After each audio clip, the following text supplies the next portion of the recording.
à tous. Donc, docteur Alain Nicolas et moi-même sommes très heureux de vous accueillir pour ce webinaire.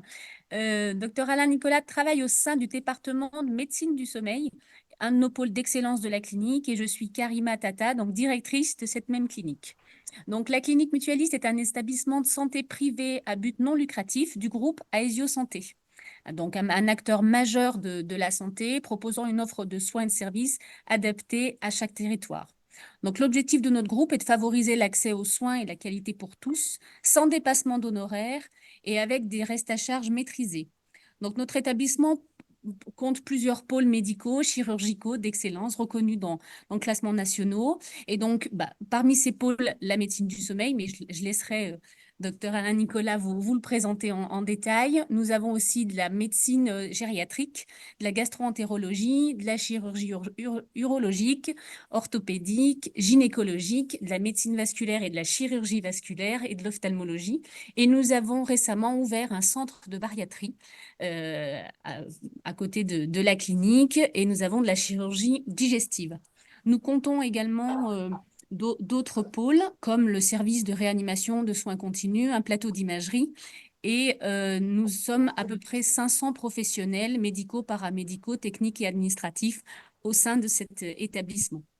Donc, on a un plateau moderne adapté aux nouvelles pratiques médicales, avec notamment un circuit court qui permet d'accueillir les patients directement au bloc ambulatoire, et les patients arrivent à pied et repartent en général plutôt, on va dire, en circuit debout.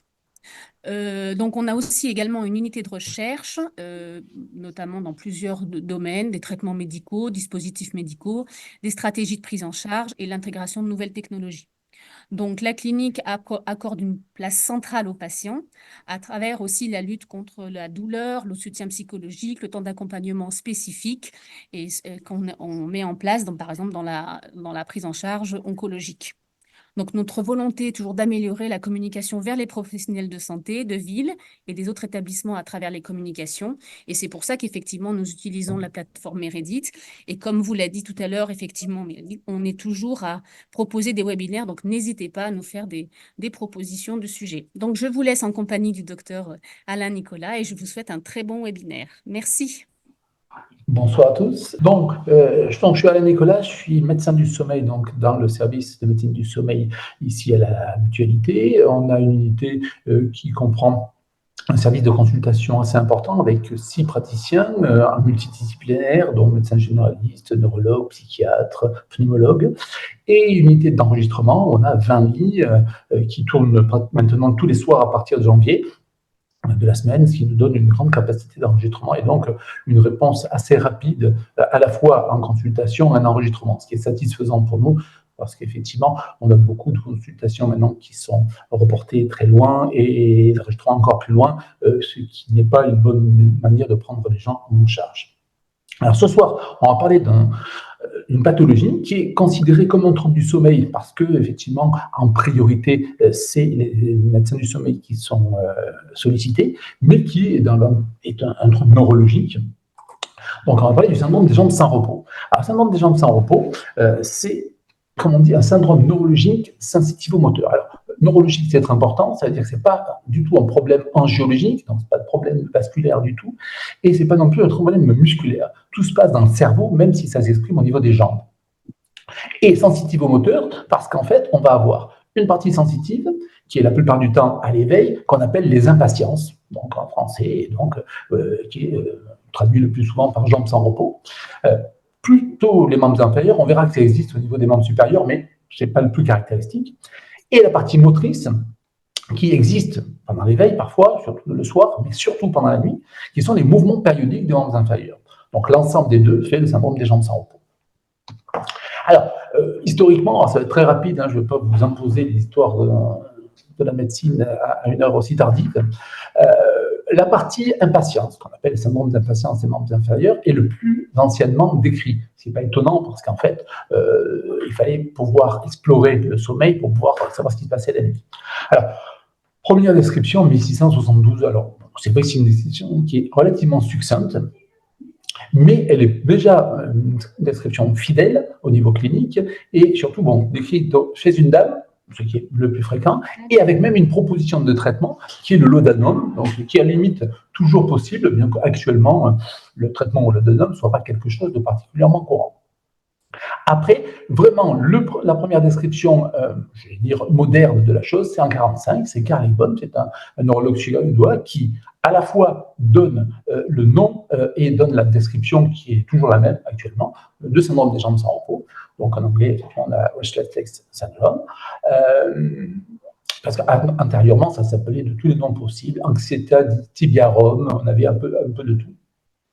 Et il faut beaucoup plus tard pour décrire les mouvements périodiques des jambes au cours du sommeil, donc Simon 153, parce qu'à partir de là, on avait quand même des enregistrements du sommeil qui étaient beaucoup plus courants, et on avait donc, au départ, pas fait complètement l'association avec le syndrome d'impatience, on appelait ça maladie de Simons, ou nocturnal myoclonique, qui est resté assez longtemps la dénomination.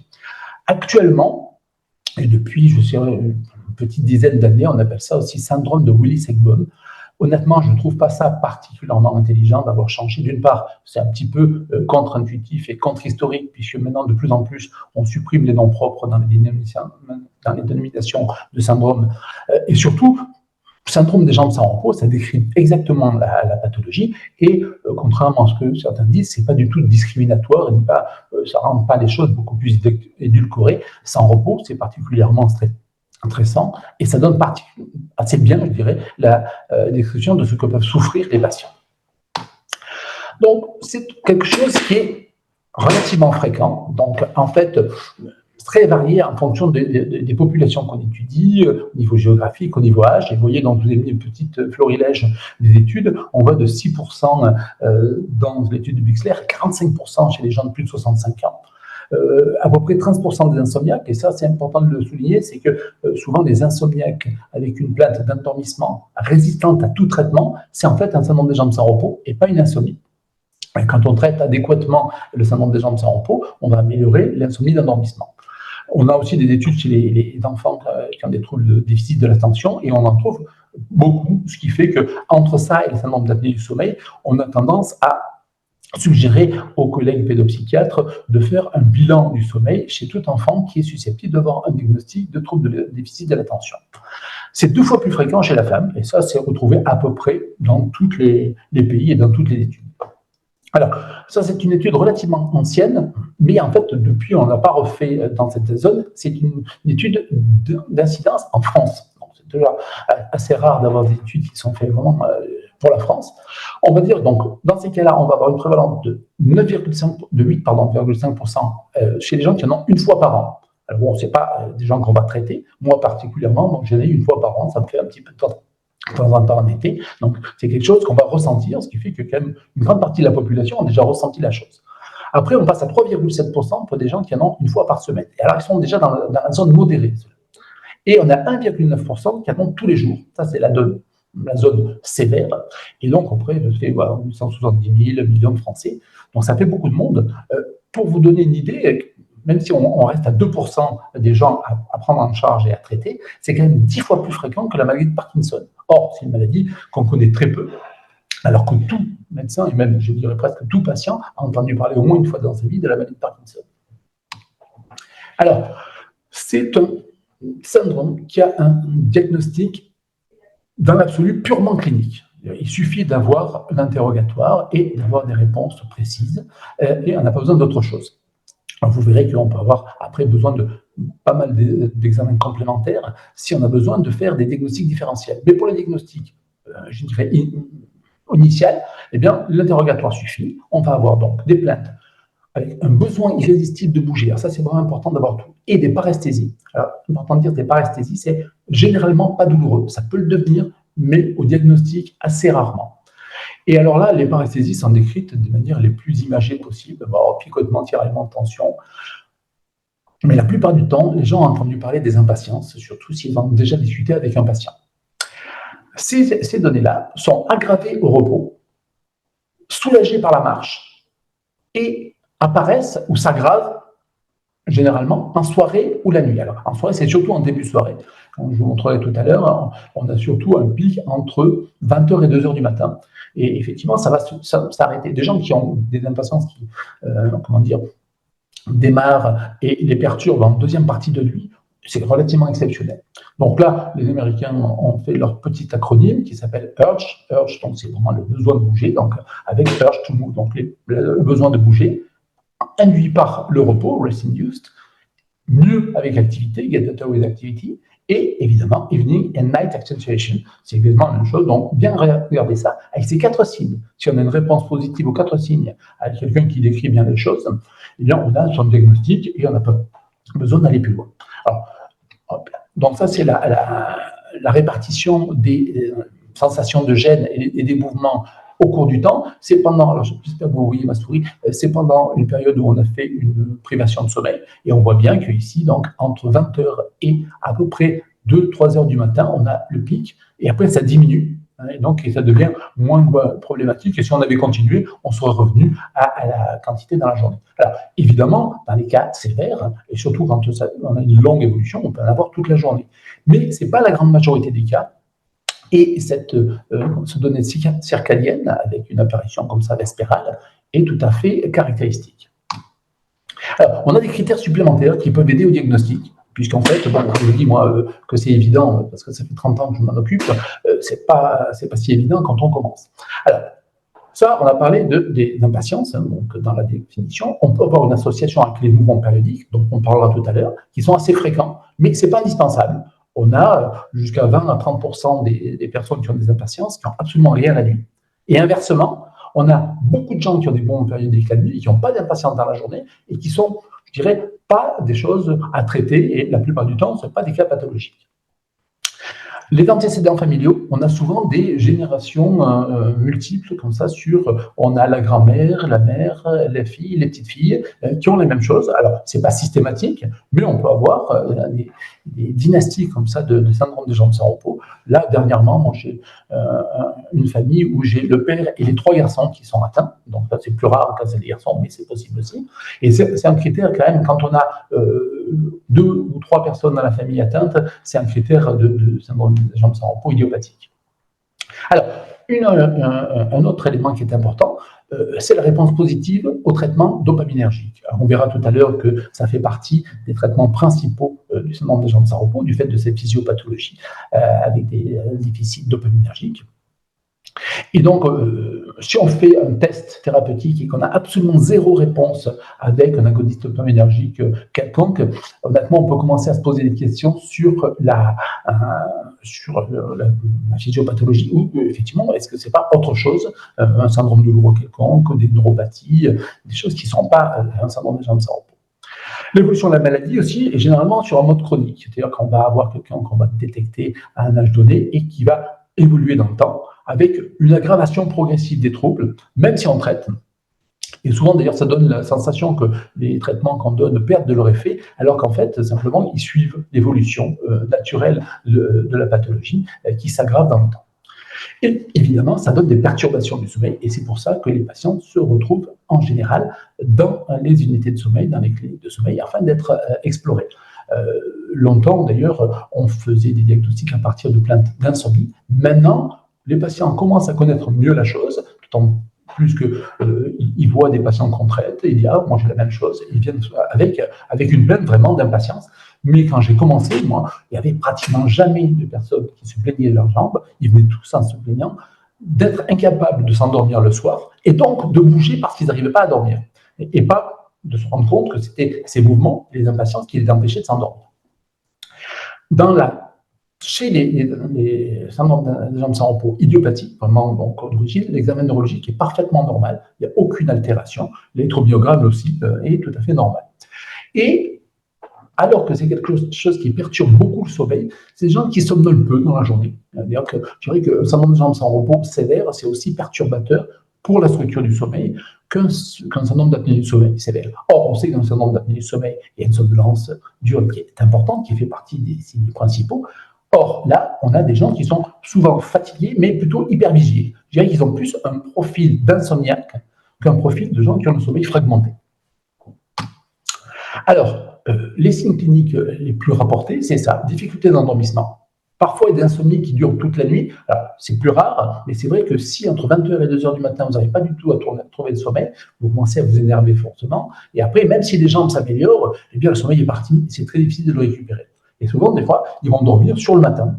Je dirais qu'ils vont à partir de 5-6 heures du matin. Et c'est des personnes qui, paradoxalement, dorment mal, mais font des grasses matinées. Ce qui est étonnant. Mais c'est la partie, je dirais, de la journée qui est la plus calme pour quelqu'un qui a un syndrome des jambes sans repos. C'est certainement entre le milieu de la nuit et la fin de la matinée. C'est encore là qu'on est le mieux. Et après, à partir de la sieste, je dirais, à partir de 14 heures, ça commence à réaugmenter. Comme je disais, c'est plutôt une fatigue diurne et pas vraiment une somnolence.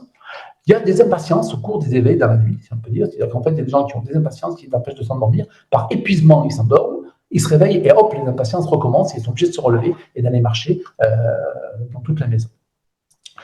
Alors, le problème de l'exercice, on va dire, oui, il faut un exercice parce qu'il faut une bonne hygiène de vie quand on a un syndrome des jambes sans repos.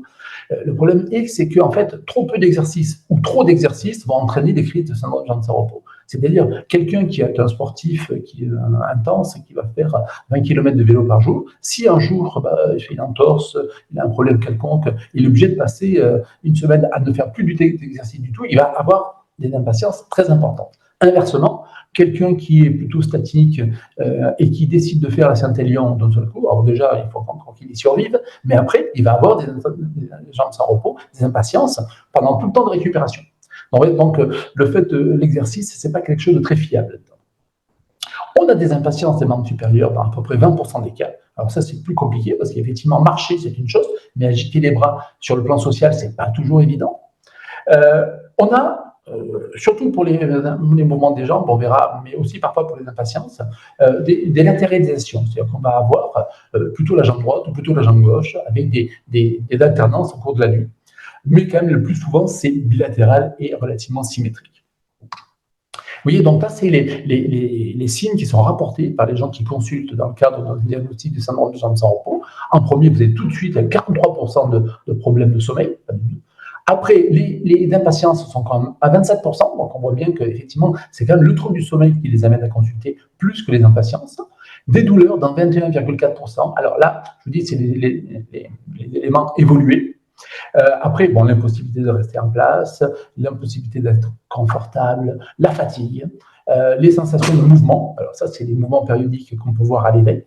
La sensation de somnolence, vous voyez, c'est que 6% des plaintes, c'est relativement faible par rapport à la plainte de sommeil qu'on peut avoir. Et puis bon, il y a 15,8% des gens qui disent « je ne suis pas bien, je ne sais pas dire pourquoi ».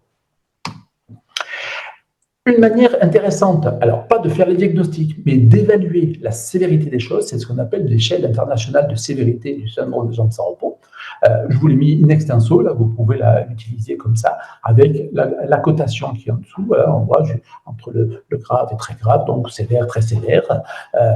Et effectivement, ça peut être intéressant. Alors, surtout, comme je vous dis, pour évaluer la sévérité, pas pour faire le diagnostic, parce qu'il y a une qui est fait avant. Et puis, ça peut être intéressant aussi pour évaluer l'évolution dans le temps, c'est-à-dire pour voir la réponse au traitement, tout ça. On le sait tous, en tant que médecin, quand on traite quelqu'un, au début, on a un effet fantastique, et puis après, les gens se focalisent sur ceux qui restent. En fait, c'est pas que le produit fait moins effet, mais souvent, eh bien, on a tendance à devenir de plus en plus perfectionniste, et donc, quand on a une évaluation précise, eh bien, les gens voient que les choses n'évoluent pas tellement et ça nous permet d'augmenter beaucoup plus lentement les doses. Et c'est, je dirais, le secret de la prise en charge à long terme de ces syndromes des jambes sans repos.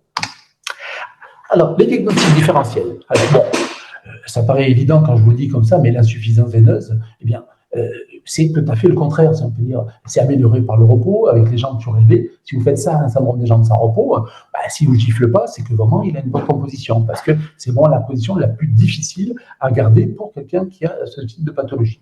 Mais pourtant, pendant très longtemps, les patients étaient tous envoyés chez les angiologues pour voir s'ils n'avaient pas des problèmes veineux. Artériopathie, c'est pareil, c'est un problème. On a le périmètre de marche, on a les douleurs artériopathiques. Bon, c'est évident que ce n'est pas ça. Mais pareil, on a encore des diagnostics difficiles. Les douleurs articulaires, alors là aussi, c'est pas les mêmes localisations, c'est pas les mêmes symptômes, mais surtout, je dirais, des fois, chez les cas rares où on a chez l'adolescent, eh bien, les douleurs de croissance peuvent être parfois associées. L'acathisie, alors c'est le plus difficile. L'acathisie, c'est un syndrome, la plupart du temps, qu'on connaît en psychiatrie, chez les gens qui sont sous neuroleptiques. Et pourquoi c'est difficile? Parce qu'en fait, c'est la même origine. C'est quelque chose qui est dû au blocage dopaminergique qu'on a effectivement avec les neuroleptiques. Mais honnêtement, il n'y a pas la même sensation. Il y a vraiment le fait de déambuler tout le temps et de ne pas être bien assis, mais il n'y a pas la sensation d'impatience et surtout, il n'y a pas de mouvement périodique. Donc là aussi, c'est différent. Les crampes, alors les crampes, c'est douloureux, c'est le matin généralement et pas le soir, et c'est pas du tout la même étiologie. C'est pour ça que je disais que les diagnostics par excès, il y en a beaucoup, mais ils sont très facilement redressés dès qu'ils sont vus par un spécialiste de la chose. C'est très rare qu'on ait des problèmes. Le seul vraiment problème en diagnostic différentiel, honnêtement, c'est les neuropathies périphériques, surtout celles des petites fibres. C'est des neuropathies qui donnent des douleurs assez profondes, qui sont parfois, pas calmées, mais des fois améliorées un peu par la marche. Et surtout, c'est difficile de faire la différence. Des fois, on peut avoir les deux à la fois. On peut avoir une neuropathie plus donc quelque chose de périphérique et quelque chose de central. Mais surtout, c'est des choses qu'on ne voit pas bien à l'EMG. Donc, quand on a un EMG altéré, on sait que c'est une neuropathie et que ce n'est pas un syndrome du jambes sans repos. Mais là, pour les petites fibres, on ne voit pas la différence. Et le risque, c'est qu'une fois qu'on a amélioré le syndrome du jambes sans repos par le traitement du syndrome du jambes sans repos, eh bien, on va avoir toujours des signes de neuropathie périphérique dans ce cas-là. Et souvent, les gens disent c'est toujours pas bien. Et on va avoir tendance à augmenter les doses alors qu'on ne devrait pas, parce que ça ne ciblera pas la bonne pathologie. Alors, l'évolution clinique en général, alors là, on est toujours sur des impatiences, mais on parlera des jambes sans repos, mais comme c'est des mouvements périodiques, mais c'est tout à fait associé. Alors, pour ce qu'on appelle les primaires ou idiopathiques, c'est souvent avant 40 ans, mais pas tellement, c'est entre, je dirais, 25 et 30 ans, ça commence et ça augmente. Et l'évolution est plus lente. Et pour tous ceux qui sont secondaires à d'autres pathologies, à des prises de médicaments, c'est souvent plutôt après 40 ans, et parfois l'évolution est plus rapide. Ça s'aggrave avec l'âge, pratiquement toujours. Donc, on dit possible rémission spontanée transitoire. Honnêtement, quand déjà vous avez un patient qui est sévère à la consultation et que vous le traitez, de toute manière, vu qu'il est traité, on ne voit pas les rémissions transitoires. Donc voilà, ça a été décrit quand, à la grande époque où on n'avait pratiquement pas de traitement, c'est-à-dire il n'y a pas si longtemps, avant les années 2000, où on traitait les gens pratiquement exclusivement avec du ribotril, avec tous les problèmes que ça pouvait poser et les pertes d'effet. Donc là, effectivement, on voyait que de temps en temps, il y a des gens qui avaient des périodes où ils avaient des rémissions. Mais ça revient toujours, et honnêtement, ce n'est pas des rémissions, on ne peut pas compter sur ces rémissions. Et une chose caractéristique, et on verra, c'est expliqué par le trouble du métabolisme du fer, qu'on verra tout à l'heure, ça apparaît ou ça s'aggrave au cours de la grossesse, surtout dans le dernier trimestre, donc, et surtout, je pense que quand la correction de fer n'est pas bien faite. Donc, on a des dames qui ont 40, 45 ans qui viennent consulter pour les jambes sans repos et qui décrivent très bien pendant leur grossesse des épisodes de syndrome des jambes sans repos qui sont résolus après l'accouchement ou à peu de choses près et qui n'étaient pas revenus entre-temps et qui sont revenus après. Ça veut dire que c'est des gens qui étaient prédisposés et qui vont le redevenir avec un diagnostic clinique là, en continu à un âge plus avancé. Alors, maintenant on a vu les impatiences, maintenant la partie nocturne, bien, ce n'est pas que nocturne, on peut l'avoir aussi dans la journée, mais c'est quand même moins souvent, qui est le mouvement périodique nocturne des jambes, là, encore une fois. La plupart du temps, c'est une extension du gros orteil, dorsiflexion du pied, et une flexion de la cuisse sur la jambe. Alors c'est dommage, d'habitude je le mime, et là je ne peux pas vous le montrer, mais c'est vraiment quelque chose qui est assez rapide, schlac, comme ça, c'est vraiment un mouvement de courte durée, comme ça, de flexion de la jambe, de triple flexion de la jambe sur le torse. Alors, c'est plus ou moins intense, des fois on a juste le gros orteil, on voit l'enregistrement, tout ça, mais quand la flexion est complète et quand c'est les deux jambes à la fois, ça peut réveiller le patient, mais la plupart du temps, ça va réveiller le conjoint. Et là, tant on a souvent les dames qui viennent dénoncer leur partenaire parce qu'ils ronflent, et là on a les messieurs qui disent, bon alors peut-être moi je ronfle, mais alors elle me fait des trucs dans la nuit, c'est impossible, elle n'arrête pas de bondir et je ne peux pas dormir. Donc voilà, donc là effectivement on a quelque chose qui est ressenti plutôt par le reste de la population. Alors, ces mouvements-là sont des mouvements périodiques, c'est-à-dire qu'ils vont arriver par séquence, avec une périodicité qui est autour de 20 secondes. Alors, comptez, vous verrez que c'est long, entre deux périodes, et donc c'est difficile aux patients de dire que c'est périodique, c'est un peu comme un hockey, je ne sais pas si vous voyez, c'est-à-dire qu'en fait, on a le hockey, on se dit, ah ça y est, ça a disparu, hop, ça revient. Et on va voir ça tout à peu près, je vous dis, je vais vous montrer la répartition, mais c'est autour de 20 secondes. évidemment, surtout en début de nuit, je dirais jusqu'à 2 heures du matin à peu près, après ça se calme. Et donc, on va voir, donc, c'est associé avec une activation donc, de l'EEG, l'éveil, puisqu'on n'a pas forcément un éveil, mais une activation, et souvent, les mouvements vont faire passer d'un sommeil profond à un sommeil plus léger, ce qui rend le sommeil moins récupérateur.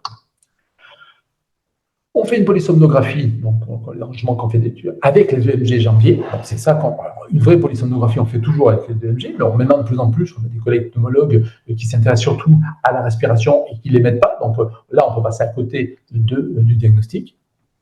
C'est une contraction soutenue. Et donc, les critères, c'est que c'est quelque chose qui dure entre 0,5 et 10 secondes. Donc, ça peut être assez long quand même. Hein. Des séries de 4 mouvements au minimum, mais là, ça va très vite au-delà des 4 mouvements, et des intervalles qui sont entre 10 et 90 secondes. Il faut qu'il y ait un index de mouvement comme ça, par bouffée, de plus de 15 par heure pour que ce soit pathologique. Et honnêtement, ça va très vite, et on a assez facilement 40, 50, 60, des fois une centaine de mouvements par heure. Alors, effectivement, là, ça va très vite. C'est des mouvements qui sont rapprochés dans ce cas-là.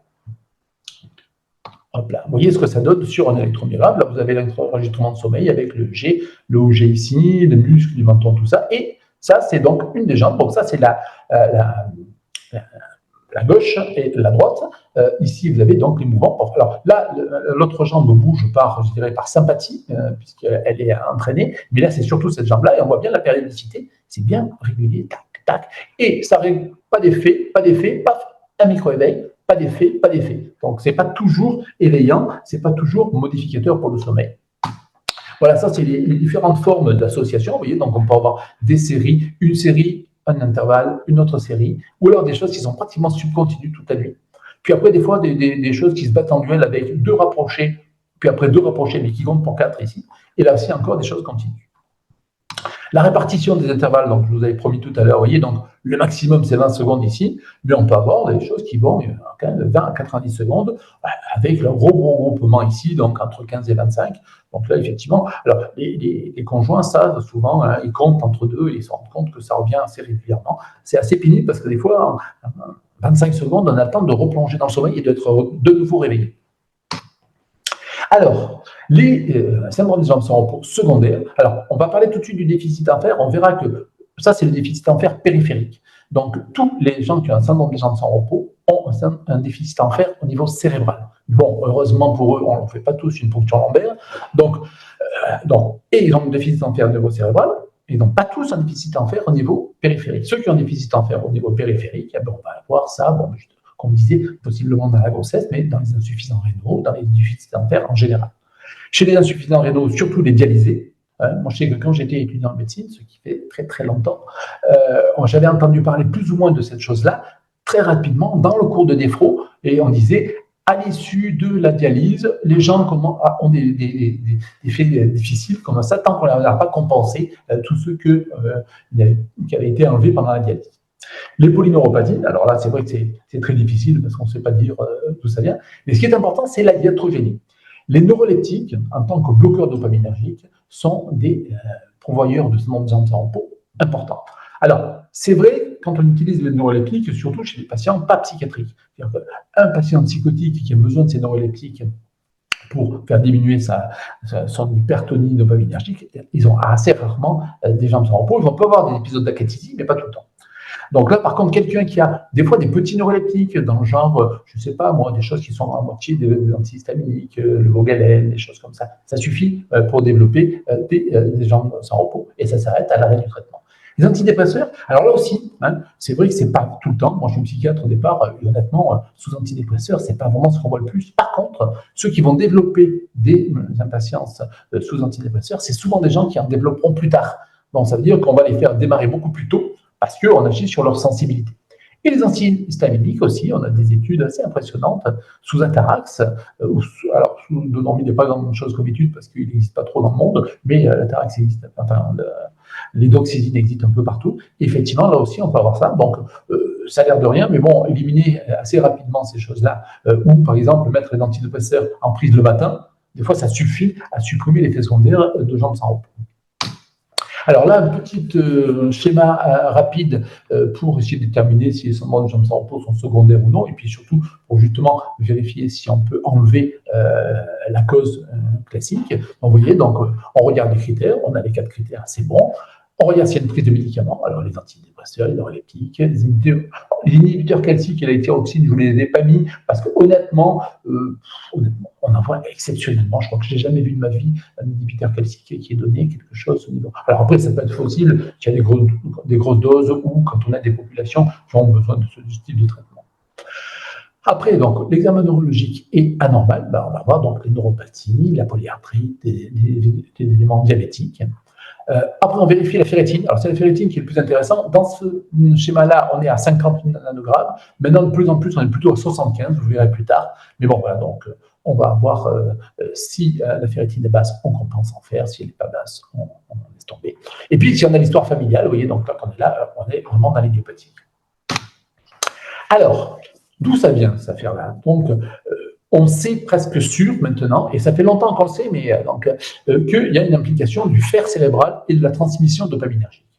Alors, je les mets un peu séparés maintenant. À une époque, on était sûr, et vous voyez que c'était parce qu'il n'y avait pas assez de fer dans le cerveau, qui ne passait pas la barrière hémato-encéphalique, pour des poisons de transport par la transférine notamment, et que c'était pour ça qu'on avait moins de dopamine, et que donc on avait des effets sur les jambes sans repos. C'est moins évident, parce qu'évidemment, le fer, c'est un cofacteur de la tyrosine hydroxylase, qui est tout à fait nécessaire pour fabriquer de la dopamine dans le cerveau. Donc on s'était dit, c'est logique, il y en a moins. Or, quand on fait des dosages, et notamment maintenant on a des modèles animaux, on se rend compte que c'est plutôt une hyperdopaminergie et pas une hypodopaminergie qu'on a. Donc c'est pas trop ça. Je pense que c'est plutôt un problème de neuroproduction, si on peut dire. On va avoir des neurones à dopamine qui sont mal fichus, des réseaux de transmission dopaminergique qui sont altérés, la stabilité et la sensibilité des récepteurs des 2, voire des 3 qui sont altérés. Donc là, c'est souvent comme ça quand on fait de la recherche, plus on avance dans la recherche, plus c'est compliqué, moins on comprend ce qui se passe. Donc, c'est pas si simple que ce qu'on pensait, c'est dopaminergique, c'est certain, mais c'est probablement pas forcément, l'association avec le fer est peut-être beaucoup plus complexe qu'on pourrait croire. Les éléments aussi glutamatergiques et l'accumulation d'adénosine dans le cerveau semble impliqué aussi, d'autant plus qu'on sait que les alpha-2 ligands, qu'on verra tout à l'heure, la gabapentine et la prégabaline, fonctionnent dans un syndrome de jambes sans repos, probablement sur leur effet antiglutamatergique. Dans les données génétiques, là aussi, on savait que c'était familial, qu'il y avait transmission. Il y a eu des études génétiques relativement nombreuses. Et alors, plus les études génétiques sont nombreuses, plus on trouve de trucs. Actuellement, il y a à peu près une vingtaine de loci de prédisposition qui sont suggérés. Avec le premier, c'est le MEI-S1, là, c'est vraiment celui qu'on retrouve le plus. Et les 2 autres aussi sont des loci qui codent pour la structuration des neurones et de l'organisation des réseaux dopaminergiques. Alors, des réseaux dopaminergiques, entre autres. Mais comme toujours, c'est des loci qui codent pour de multiples choses, et pour le moment, ce n'est pas clair.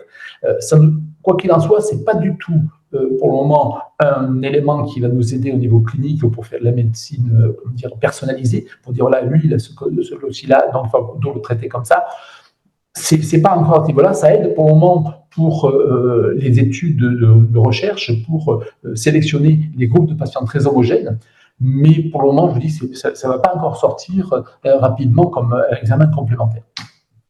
Alors, recommandation générale pour, maintenant qu'on sait à peu près à quoi s'en tenir, qu'est-ce qu'on fait quand on a un patient qui a un syndrome de jambes sans repos?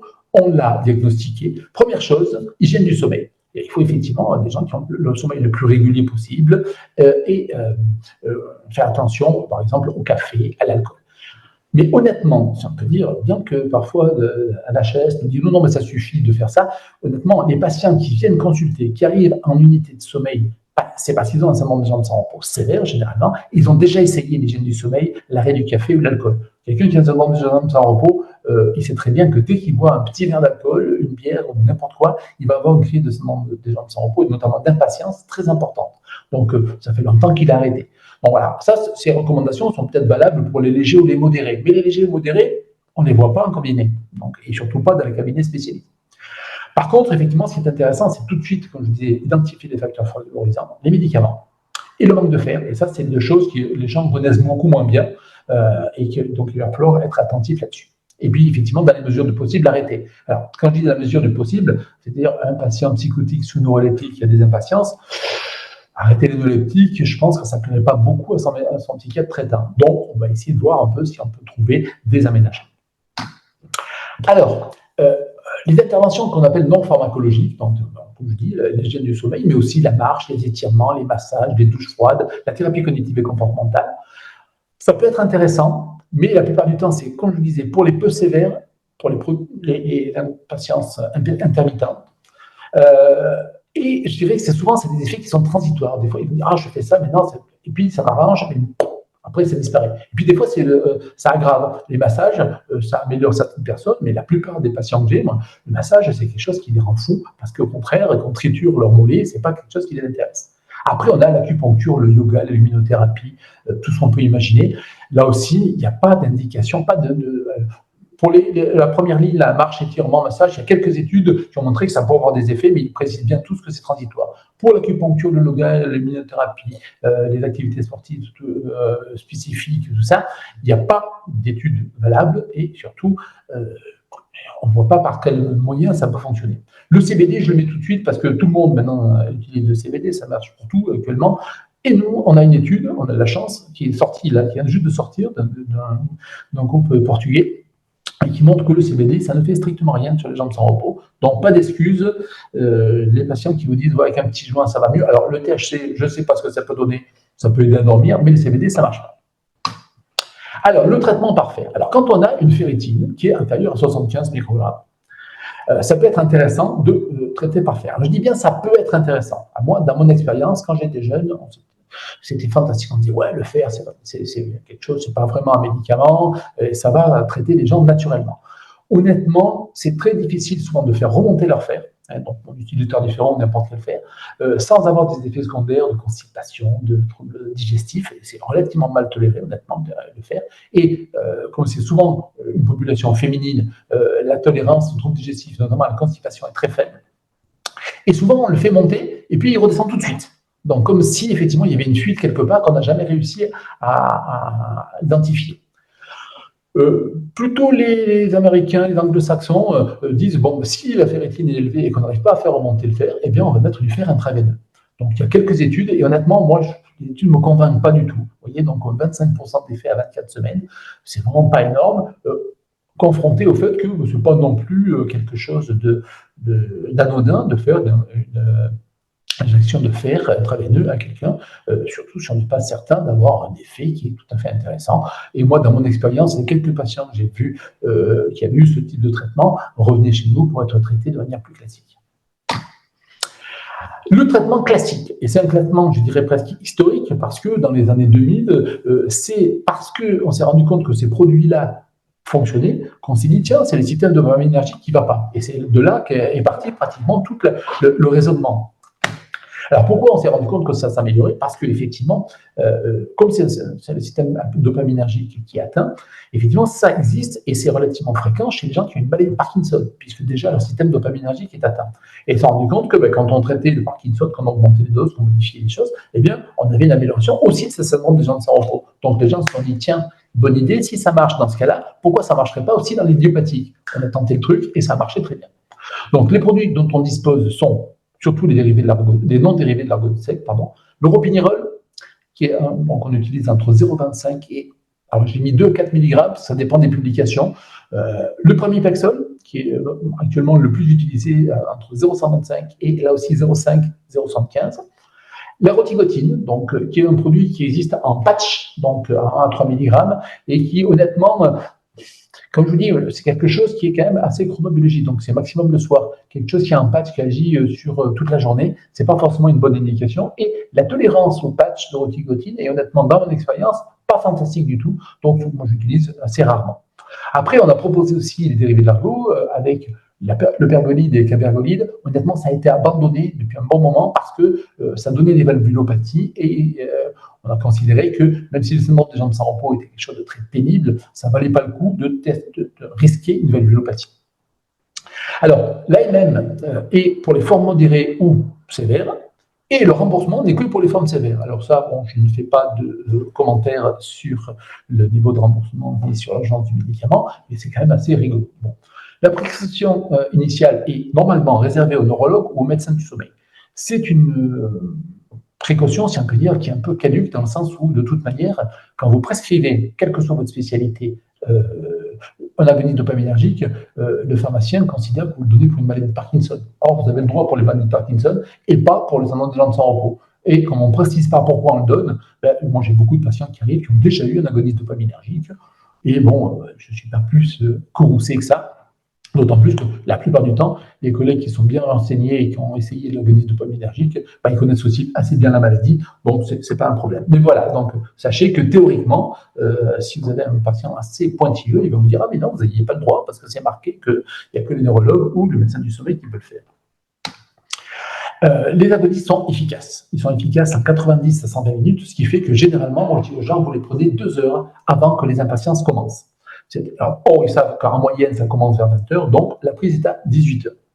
Donc, c'est une prise qui passe super bien dans le sens où 18 heures, c'est avant le repas, à la fin du travail, les gens ont du mal. Mais honnêtement, c'est très important. L'horaire de prise, il faut que le produit soit efficace avant que les impatiences aient commencé pour que le patient soit bien pris en charge.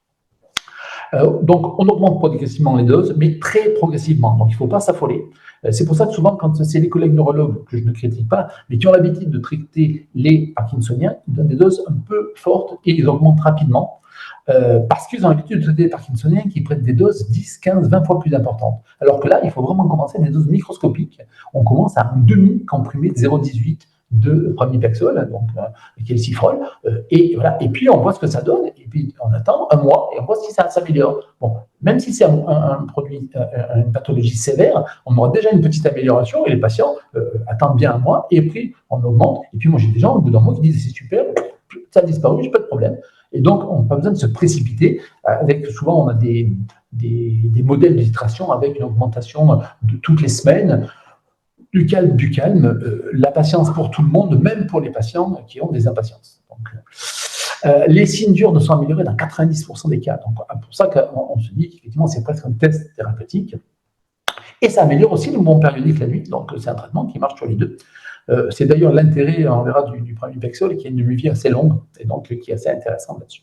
Et évidemment, alors bon, j'ai marqué plus efficace à court terme que la L-Dopa, ça j'aurais dû l'enlever parce qu'effectivement maintenant plus personne n'utilise la L-Dopa, mais au tout début, on avait essayé la L-Dopa, une demi-vie trop courte pour que ce soit intéressant. Et ça améliore le sommeil, puisqu'effectivement, par définition, ce n'est pas des gens qui ont un mauvais sommeil, c'est des gens qui bougent et qui sont réveillés par leurs jambes. Donc là, effectivement, on a une amélioration du sommeil assez rapide aussi. Et c'est une efficacité à long terme. Là, vous voyez, donc, on a une étude de Garcia Borrego de 2013 qui montre qu'effectivement, à 5, 6, 10 ans, on a des effets qui persistent. Alors, pas chez tout le monde, mais chez une grande partie de la population des gens atteints. L'effet secondaire, alors il y a toujours pareil, des effets secondaires, des douleurs abdominales, des nausées, des vomissements, une hypotension orthostatique. Honnêtement, ces deux-là, c'est ceux qu'on voit le plus souvent, les nausées et l'hypotension orthostatique, au moment de la prise. Et donc, si quelqu'un vous dit, moi j'ai pris ça et j'ai des nausées dans l'après-midi, alors que j'ai pris un cifrol à 18 heures, non, ça donne des nausées dues à autre chose. Et la plupart du temps, si on augmente lentement, ces choses-là disparaissent très vite. Et c'est en fait, c'est un peu comme une sorte d'habituation. La somnolence, dans 20% des cas, honnêtement, là, je pense que ça, je vous donne les données de la littérature. Personnellement, j'en ai beaucoup moins. L'insomnie, 10%. Alors, ça m'est arrivé chez 2-3 patients. Effectivement, ils disent pas de problème, plus d'impatience, mais alors, impossible de m'endormir à 22 heures du matin. Là aussi, c'est exceptionnel, mais ça arrive.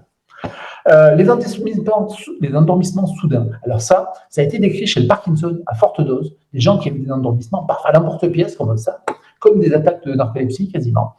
Et on a montré que chez le syndrome des jambes sans repos, qui n'est pas du tout la même atteinte neurologique, et avec des petites doses, c'était exceptionnel, voire on n'en voyait pas. Donc voilà, pas d'inquiétude là-dessus.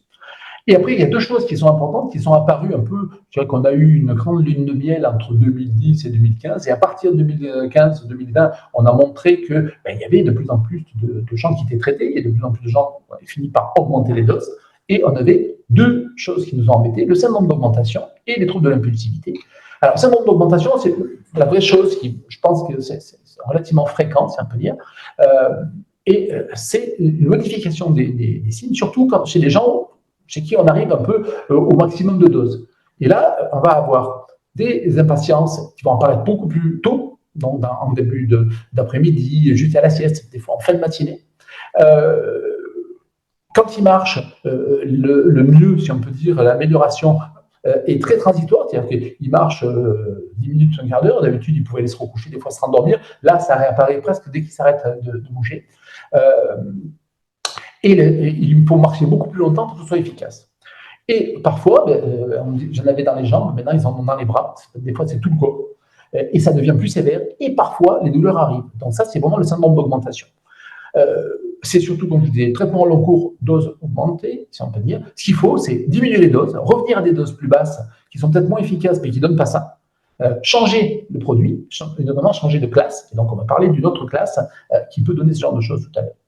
L'autre chose, c'est les troubles de l'impulsivité. Ça, honnêtement, c'est quelque chose qui a été décrit avec les agonistes dopaminergiques dans la maladie de Parkinson, assez classiquement, avec le jeu pathologique classique, l'hypersexualité, un peu moins les achats compulsifs, les alimentations compulsives, et le pending, c'est des activités répétitives, c'est des gens qui vont se mettre à construire des châteaux en allumettes, comme ça, mais qui en font partout, qui meublent toute la maison avec ça.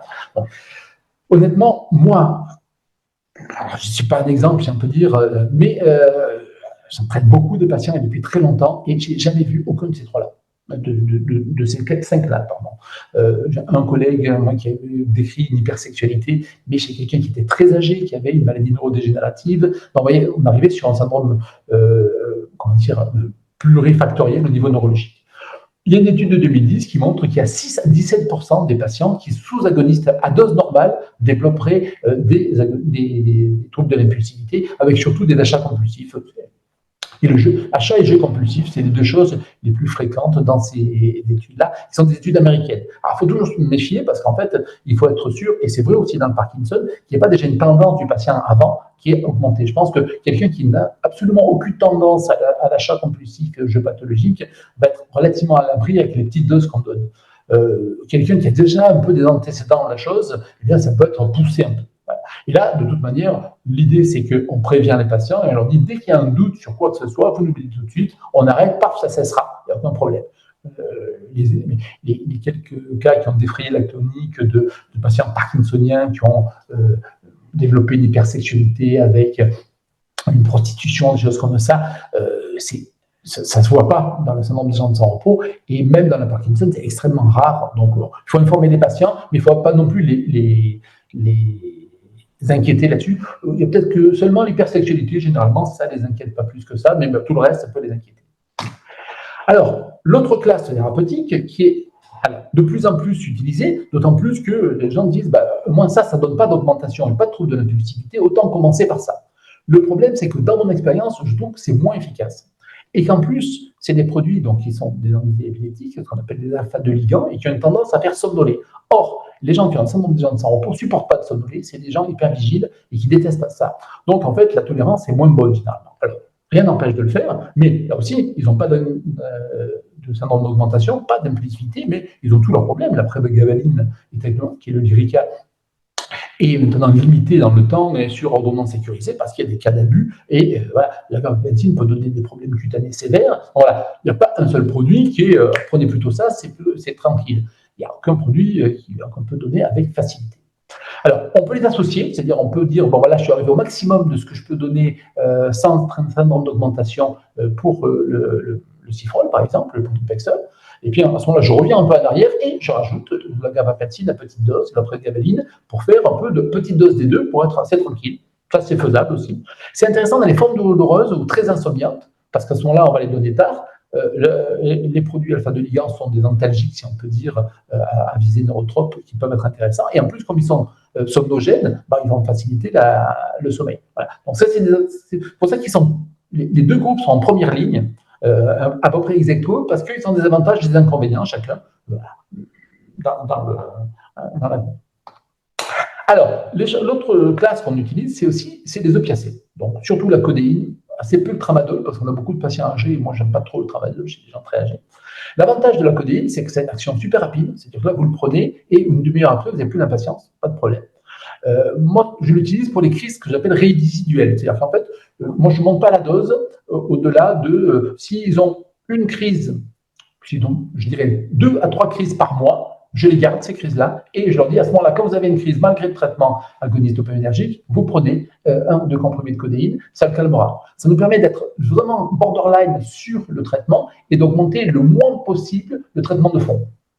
Et là, dans ces conditions-là, c'est bien toléré parce que les prises sont ponctuelles, donc il n'y a pas d'accoutumance, il n'y a pas tous les effets problématiques avec la constipation, l'augmentation du syndrome d'apnée, parce que là aussi, syndrome des jambes sans repos et syndrome d'apnée sont souvent associés. Et il n'y a pas d'accoutumance souvent quand on donne des traitements ponctuels.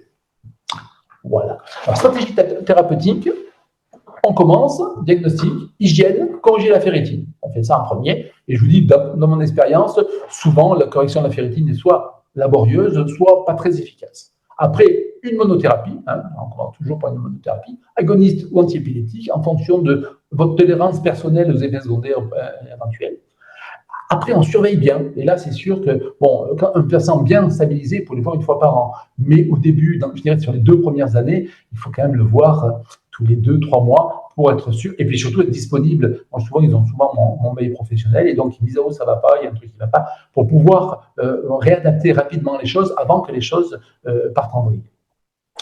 Notamment pour cette, entre parenthèses, perte d'effet, où on ne sait pas si c'est la perte d'effet ou plutôt l'augmentation du trouble qui se fait voir. Après, pour vérifier s'il n'y a pas un certain nombre d'augmentation, et pour l'apparition, évidemment, inopinée de troubles de l'impulsivité. On peut après modifier les choses. Moi, je commence toujours avec une dose à 18 heures d'agonie dopaminergique, la plupart du temps. Mais après, on peut en rajouter un peu le soir, si on voit qu'en fin de nuit ou en milieu de nuit, il y a une réactivation. On peut en rajouter à midi, si lors de la sieste, on a beaucoup d'impatience, parce que les patients âgés ont droit à leur sieste. C'est tout. Même d'ailleurs les patients plus jeunes, mais bon, les âgés encore plus. Si on voit que ça ne va pas en changeant les horaires et les doses, eh bien, on va changer la classe. Et puis après, on fait des associations. Et généralement, honnêtement, quand je vous dis, moi, ça fait depuis 1998 que je m'occupe de syndrome des jambes sans repos, et pour le moment, je dois avoir 2-3 patients pour lesquels je suis un peu embêté. Or, j'en suis 150, 160, donc voilà, avec des roulements de gens qui partent, qui arrivent. Donc, voilà, il n'y a pas de désespoir, il n'y a pas un moment où obligatoirement on va se retrouver dans une impasse. Le problème, c'est que souvent les publications sont faites par les universitaires, et les universitaires sont dans les hôpitaux universitaires, et donc ils reçoivent tous les patients les plus sévères de tout le pays. Donc effectivement, ceux-là, effectivement, on a des blocages, et eux, ils se grattent la tête pour savoir comment régler ce problème-là, alors que nous, il va se poser que exceptionnellement. Là, voilà, donc ça vous donne le petit, ça dit à peu près ce que j'ai dit de toute manière. Bon, malheureusement, je l'ai eu qu'en anglais celui-là parce que c'est le dernier sorti, donc c'est vraiment, ça c'est la stratégie diagnostique et thérapeutique, vous avez tout. Donc là, avec ça, vous êtes donc up to date pour avoir l'ensemble des choses. Bon, je ne les refais pas parce qu'on l'a déjà dit. Donc, dans l'avenir, on va peut-être s'orienter un peu vers les antagonistes glutamatergiques. Il y a quelques produits qui sont sortis, mais là aussi, c'est très expérimental, dans l'idée que, effectivement, comme la gabapentine marche, ben pourquoi ça ne marcherait pas? Des antagonistes du transporteur de l'adénosine, je dis qu'on trouvait de l'accumulation d'adénosine dans le cerveau des gens qui ont un syndrome des jambes sans repos. Il y a beaucoup de choses, des tonnes de choses qui sortent sur la neurostimulation. On a vu que dans le traitement de la douleur, ce n'est pas faramineux non plus. Donc, il y a beaucoup d'appareils et pour le moment, peu de preuves. Même la stimulation magnétique transcrânienne avait fait quelques essais. Et comme dans la douleur, ce n'est pas, je dirais, transcendant. Ça peut être intéressant, mais c'est de loin pas ça qui va transformer le pronostic thérapeutique. Et surtout, c'est ce qu'on fait ce soir. Le principal traitement d'avenir, c'est la formation des soignants. Parce que il y a seulement 10 ans, on n'avait que 10 à 20% des patients qui étaient diagnostiqués. Donc, ça veut dire qu'on a encore une grosse marge.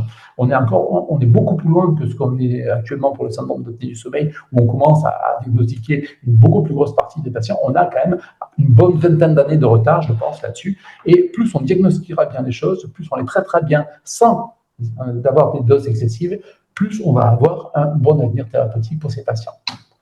Donc voilà une petite conclusion, je pense que je m'en suis à peu près tenu à ce que j'avais dit. Donc c'est une pathologie fréquente, donc bien y penser, 10 fois plus fréquente que le Parkinson. C'est invalidant, et honnêtement, les études de qualité de vie montrent que certaines formes, alors le diabète pas les plus sévères, mais certaines formes de diabète scorent pas plus haut que le syndrome des jambes sans repos sur les échelles de qualité de vie, de dégradation de qualité de vie, avec parfois des idées suicidaires, des éléments dépressifs qui sont, alors c'est pas le plus fréquent, mais effectivement, ça peut manger la vie. Le traitement, c'est adaptation progressive et très progressive. tous les mois gagnés sans augmentation sont bons à prendre. Et on surveille le plus près possible les patients. Comme je dis, 5 à 10% des patients sont diagnostiqués pour le moment. Et moi, je pense que là, ça c'était, je pense, il y a 4-5 ans, je pense qu'à peu près, on doit être à 20 à 25% actuellement. Mais vous voyez, donc, on a encore 3/4 des patients qui sont dans la nature et qui ne sont pas diagnostiqués. Ou alors, qui sont diagnostiqués, où on leur dit, mais bon, ça, c'est un syndrome de jambes sans repos, j'ai lu ça sur une revue médicale, mais il n'y a pas de traitement. Parce que voilà, donc les gens ont peur des agonistes ou ils ont peur des antiépileptiques et ils préfèrent dire qu'il n'y a pas de traitement. Et bon, je pense que c'est important, au moins pour le diagnostic et pour le début du traitement, de faire une prise en charge spécialisée. Mais plus les collègues seront au courant, plus ils pourront continuer à faire le suivi et justement et avoir l'adaptation, toujours en contact avec les unités de sommeil. Nous, on est très contents d'avoir des collègues qui, dans leur cabinet, ont les patients qui font le suivi et qui nous envoient un mail en disant qu'est-ce qu'on fait, il me dit ça, donc hop, on augmente, on descend. Voilà, on est tout à fait pour la collaboration dans ce genre. Voilà. Merci de votre attention. Donc là, je vous ai mis mon mail. Alors, normalement, la présentation est en ligne, mais ceux qui n'auront pas eu le temps de poser leurs questions ou pour lesquels on n'aura pas pu répondre, n'hésitez pas à me faire un petit mail. Merci de votre attention.